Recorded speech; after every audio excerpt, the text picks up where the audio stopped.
Hello guys, thanks for sticking around. I know it's getting late in the afternoon, but it's good to be here. Thank you all for coming.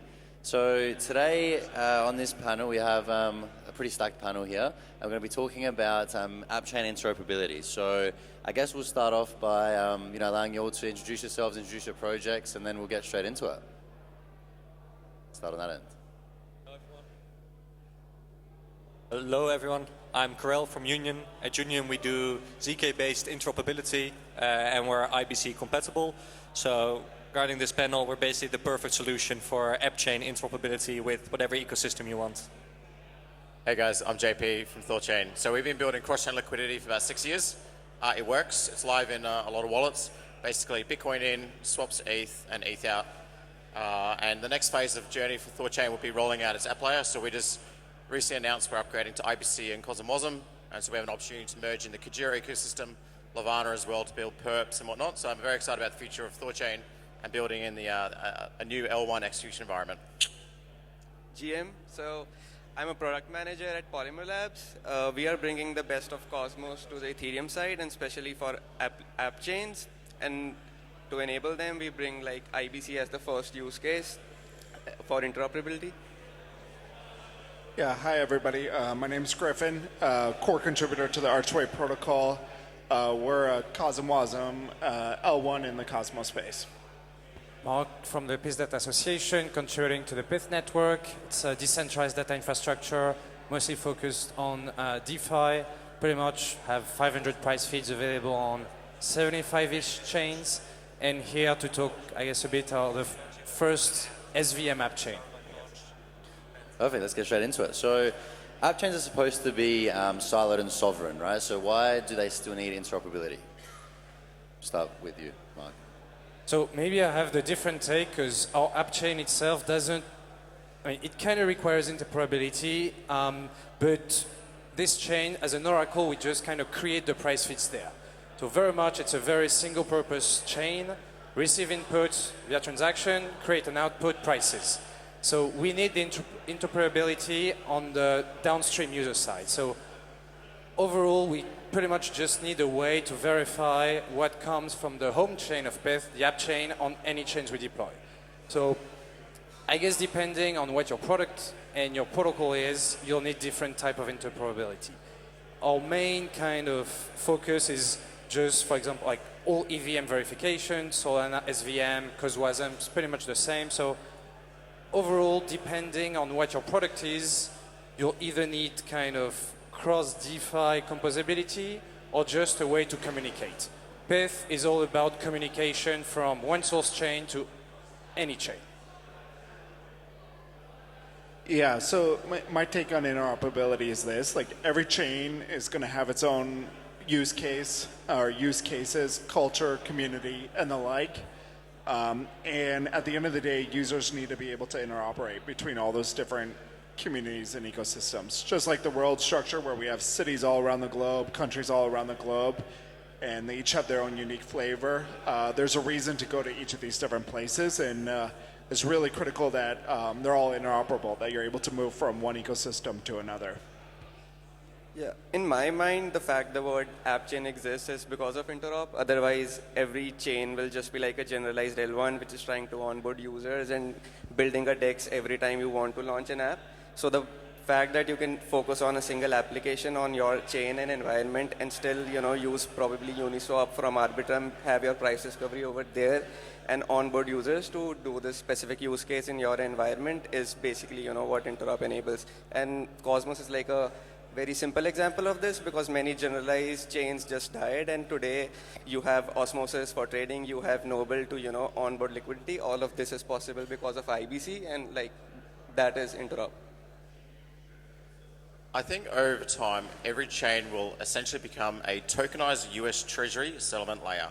So you can actually call even L1s an app chain for stablecoins. I mean, if you look at the state of L1s today with Ethereum being quite modular, then you've got a monolithic ecosystem like Solana versus Ton. Ton is essentially an app chain for 1 billion users about to go on-chain. And Pavel Durov will slowly lead his 1 billion users on-chain, and they're going to mostly be using stablecoins. And over time, over the next decade, we'll see most chains migrate to the killer app of them all, which is just high-velocity money.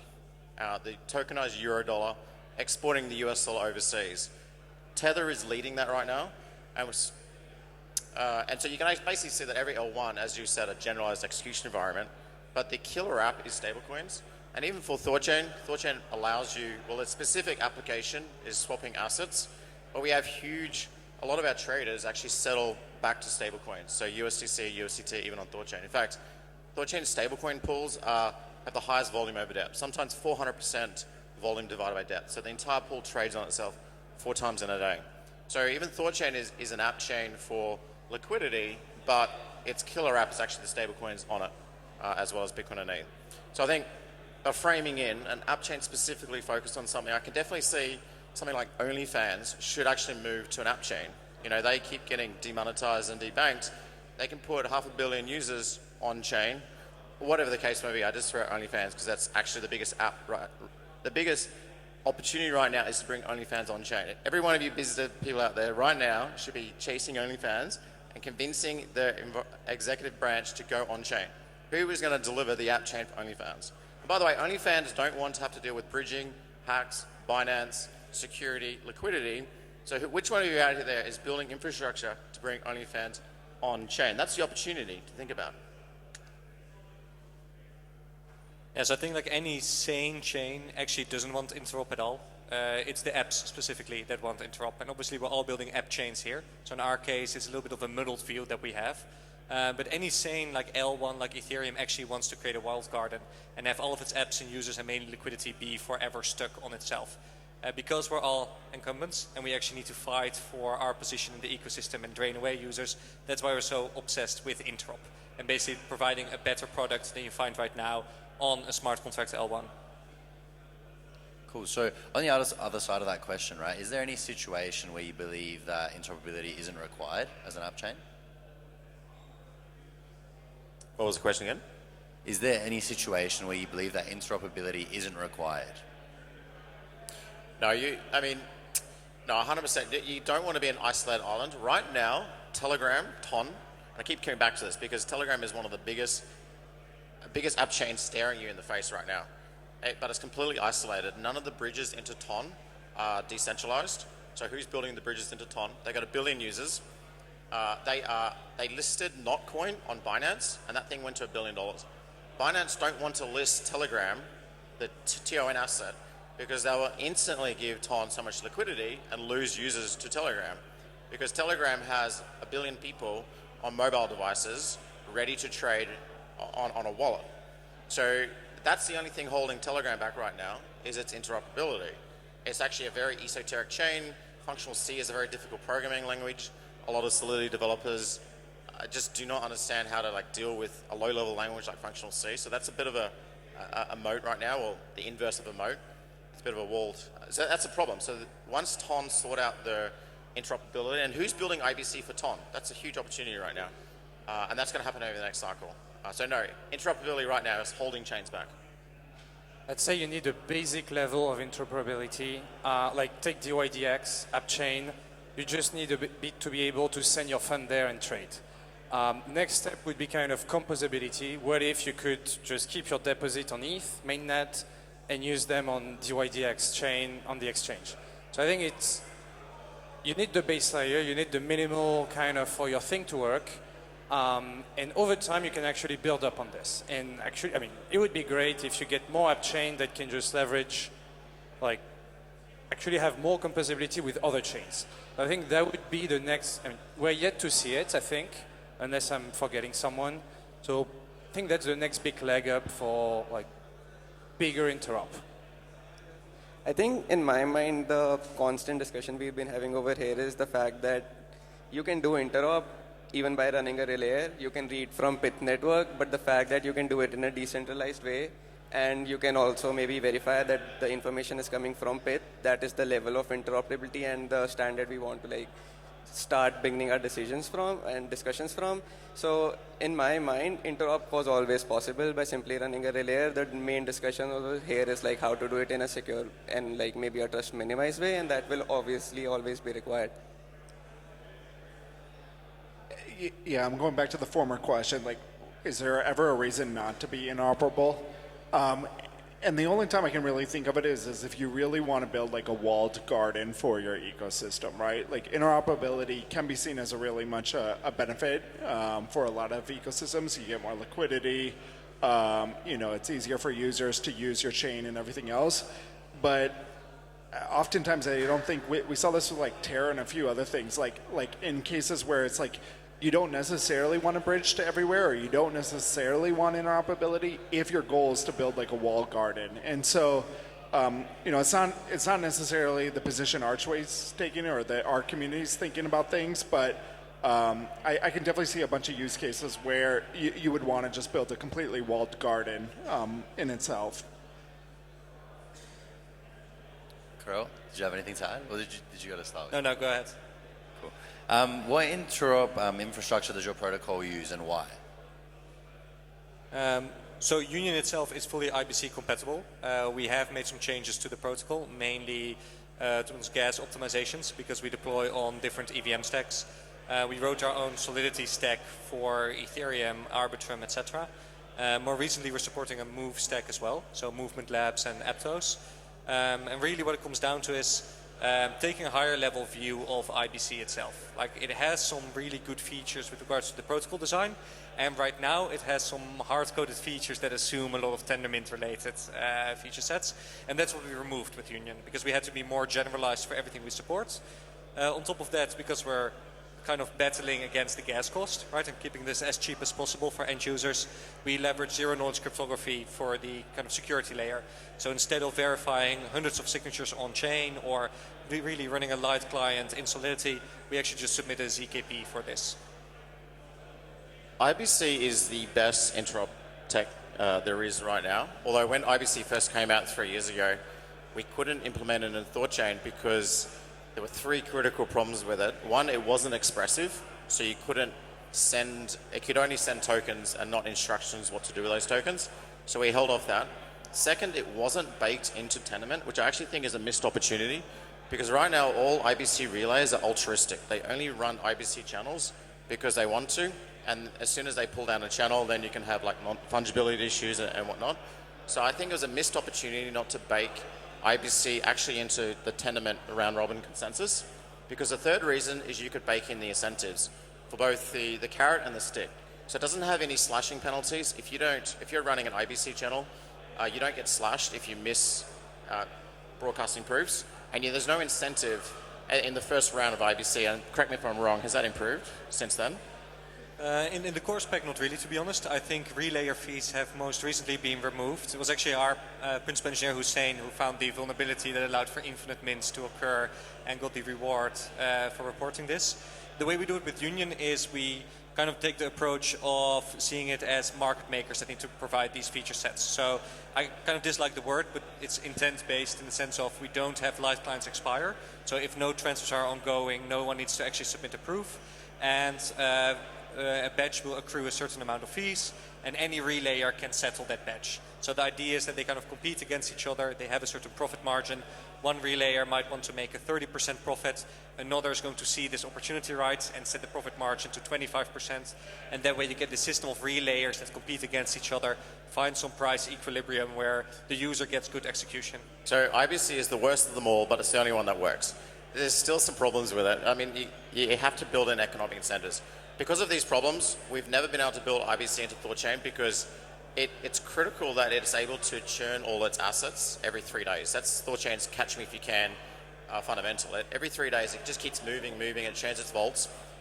It basically grafts itself onto Bitcoin, Ethereum, soon Solana, and a bunch of other chains by running NPC-related vaults and observing transactions onto it. So it kind of like sits on top. You couldn't classify it under like an interoperability standard, although it is able to relay state between chains. But we are looking forward to getting IBC. Caveat, I think IBC is still undercooked. I still think IBC can be improved, and we might even start contributing to the standard. But IBC is the worst, but it's the only one that works. How do you right now in THORChain incentivize the MPC relayers to actually interact with the other networks? Is there just a slashing mechanism, or? Yeah, so basically every node is forced to observe these vaults, and if they miss an observation, they get slashed. And so we needed that hard-coupled security to the protocol. Yep. Yeah, so going back to the infra question.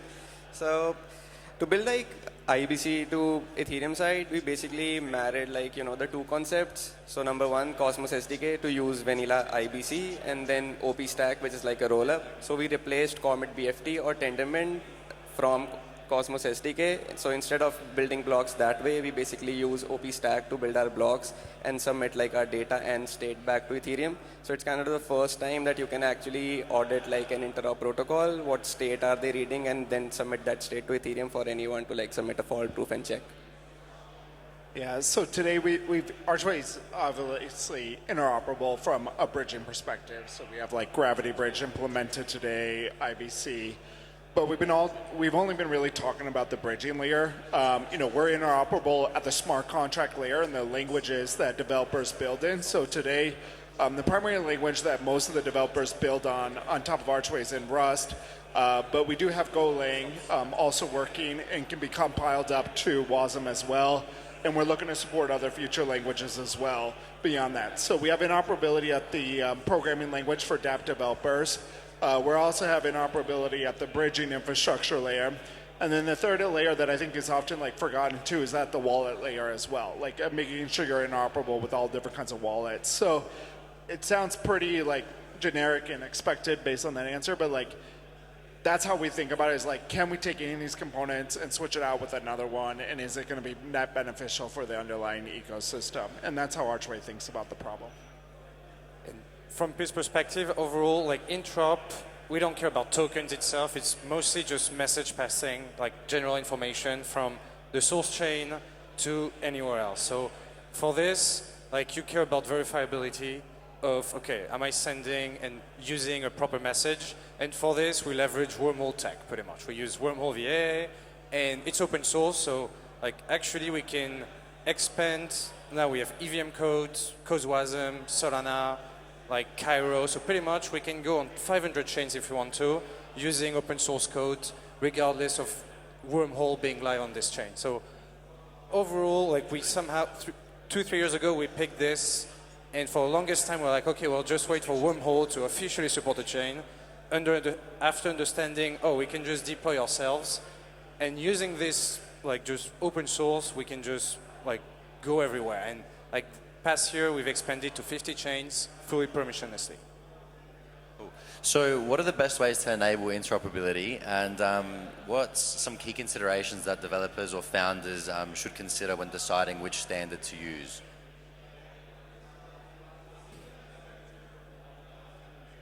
So it kind of depends on what you're building again. I think in interop right now, the big debate is always like, do you do something intent-based or message-passing-based?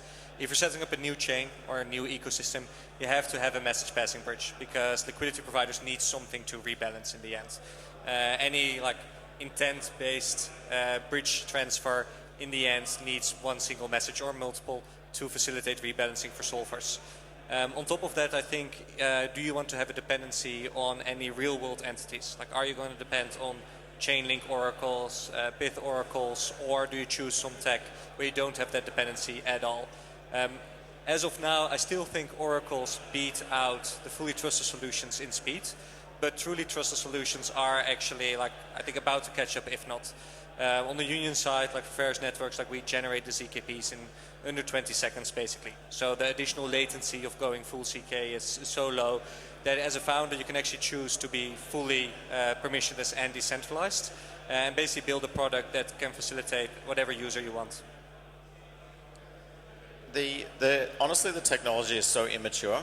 Like looking at the lay of the land, it's actually quite difficult to work out which tech stack you go with, because everything matures so far, just churns so quickly. So if you make the wrong decision, and it's a lot of projects do, you could actually choose the wrong horse in the race and get left here. I've seen many projects choose the wrong tech stack. I mean, the classic tech stack over the last cycle that everyone chose and lost was, unfortunately, Substrate. Do you know of anyone that bet on Substrate that actually broke through the noise? And I think Avail is the one that kind of did well, but the rest I think all lost out. Which is wild, because 4 years ago, if you had said I'm going to build on Substrate and use parachains, and at one stage they had a flavor of IBC, I would have said, 50-50, is it IBC, is it Ethereum? But no, I mean, it's the wrong race. Right? I was a substrate developer for 2 years, indeed, like during the golden era when it seemed to be the next big tech stack. So unfortunately, it's a very difficult question. Like, how do you actually choose the right tech stack? Because even I couldn't tell you today. Do you go and deploy an ARB? A year ago, I would have said build an ARB, but today I'm like, maybe don't do that. Maybe choose something different. But it's just you've got to keep your finger on the pulse. You've got to keep moving quickly. So for THORChain, we've never had any dependencies. So we've kind of been immune to all of that. Each node grafts itself onto the other chains, and IBC will be the first external dependency that we've ever introduced to the network. No oracles, there's no other interoperability standards. Probably the only protocol that we married ourselves to was an MPC signing standard. Originally was GG18, we had to upgrade it to GD20, and we're about to upgrade it again to DKLS 23. But that should move a lot slower. So it's a difficult question. Yeah, so in my mind, I take a very app rollup specific view to the whole thing, since you can like now swap like a lot of layers of a rollup and how, depending upon how you build the application. So in my mind, each stage a rollup goes through can be, modified today, and how you want to track, let's just say Ethereum on your rollup. So depending upon, these properties, we try to map all of these properties to like our IBC stack as well. So whenever a rollup is trying to spin off and trying to be like an app and trying to interoperate with other rollups as well, they can probably choose any configuration of like how fast they want, how secure they want, and maybe like even decide like a ZK based prover like Lagrange. Yeah, I mean, at the end of the day, I don't think users really care what the underlying tech stack is, especially not mainstream users, which I hope is everybody's objective here in this room, is to like eventually reach that. And so, look, at the end of the day, I think it's a little bit of like, okay, you just got to kind of commit to a tech stack that you think is good, that's going to continue to grow. I think in crypto, we're always so short-term mindset. We often just like pick out like whoever the winner is right now in the moment, and then it's like, 3 years pass, and all of a sudden, yeah, like you were saying, JP, it's like all of a sudden, it's a new stack is a winner. So I think part of it is just staying committed and staying focused and moving the tech. And what I'm more concerned about is like how many people are actually participating and contributing to that technical stack and that technical community.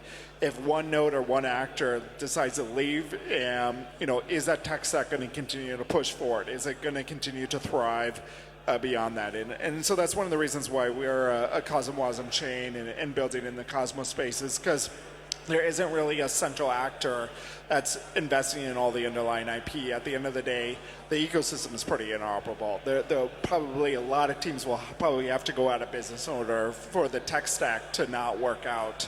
And I just don't see that happening. The tokens might not work out, but the tech stack seems to have a lot of different groups participating and contributing to it. So that's how we think about it. And then at the end of the day, you just got to pick a stack and then reach the end users, because that's really the only thing that matters.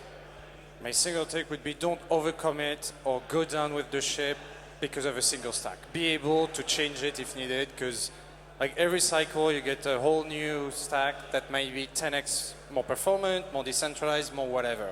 So as long as you're nimble and be able to actually switch from one to another, I think that's the most important thing to have in mind. Cool. I know JP touched on it briefly earlier with IBC, but the existing interoperability solutions, what do you think they are lacking? And like, what's on your wish list for like how to improve them? Or like, what's the optimal solution in your mind?